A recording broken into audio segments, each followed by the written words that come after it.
See, I didn't see the word Zionism as a bad word. It's not. I think that during this time, even Palestinians and Muslims start considering themselves as a Muslim Zionist. I think that Zionism is a principle. It is a kind, I don't look to it as an ideology, but I look to it as much more a kind of principles. And I think that everybody alive should have to carry in his mind a kind of principles. And unfortunately, I think that the Arabs, or probably more the Muslims, who are trying to describe the word Zionism as a bad word. While these Arabs and these Muslims has no idea about the definition or the real definition of the word Zionism. But the problem is that the Arabs and Muslims trying all the time to link between Zionism and the Jewish people in terms to create more and more hatred, in terms to create more and more incitement. And unfortunately, the Arab leaders, also one of those who are trying to put the word Zionism in the bad way, not in its real place, which is principles. I want to tell you that while we, the Palestinians, from time to time, meeting and talking, if I will take East Jerusalem as an example today, and what the Palestinians in East Jerusalem are benefiting from the state of Israel, I think that these rules used to be used by some caliphate, probably in the 16th, 17th, 18th century. If we want to look, 3 centuries backward here.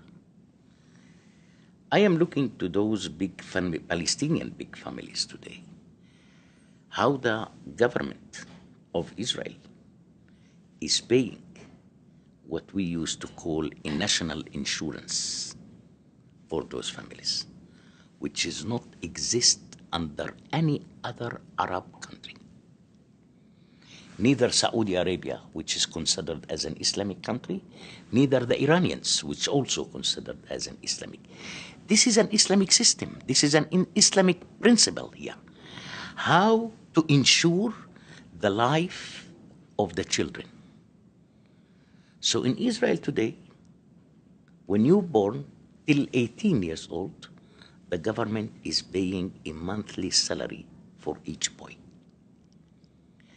The medical insurance that we have under the Israelis today, no other Arab or Palestinian can have it under any other Arab country around the world.